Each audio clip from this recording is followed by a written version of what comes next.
حضرت سعد بن ابی وقاص رضی اللہ تعالی سے مروی ہے کہ نبی کریم صلی اللہ علیہ وسلم نے فرمایا جو بھی تم خرچ کرو اور اس سے تمہاری نیت رضا الہی ہو، کیا ہے؟ جو بھی تم خرچ کرو اور اس سے تمہاری نیت رضا الہی ہو، اللہ رب العالمین کو راضی کرنا ہو، تو کیا ہے اس پر تمہیں ثواب ملے گا، یہاں تک کہ اپنی زوجہ، اپنی گھر والی کے منہ میں جو ہے نا ایک لقمہ کھانے کا ڈال دینا، نا ڈال دیا تم نے، یہ بھی تمہارے لیے صدقہ ہے، یہ بھی کیا ہے؟ صدقہ ہے، اس پر بھی تمہیں ثواب ملے گا۔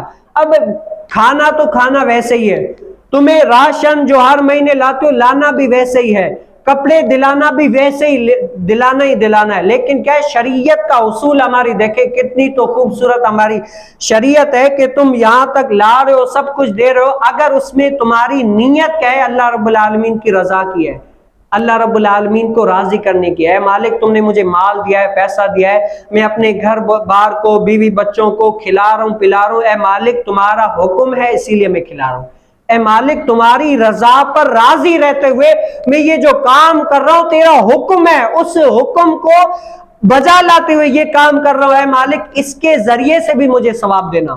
تو لانا تو ویسے ہی ہے، رسول کائنات صلی اللہ علیہ وسلم کی شریعت میں جو بندہ ایسا کرتا ہے تو اس کو کیا ہوتا ہے؟ ثواب ملتا ہے۔